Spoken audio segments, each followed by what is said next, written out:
Hello everyone and welcome back to our channel. In today's video, I'm going to show you how to increase smile in Snapseed. If you're new to Snapseed and you don't know how to increase your smile in your photo in Snapseed, I'm going to show you an easy way to do it. So without any further ado, let's get into it. At first, open the Snapseed app on your phone. Now, click on the plus button to add the photo that you want to edit. Now, to add smile to the subject, simply click on Tools at the bottom menu and choose Head Pose.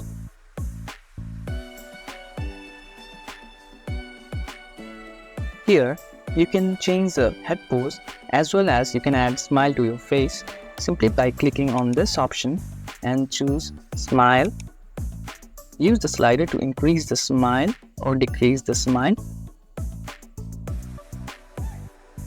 And once you're happy with the photo, simply click here to save changes. And just like that, we have increased smile in Snapseed. If you found this video helpful, don't forget to give this video a thumbs up and subscribe to our channel for more tutorials like this.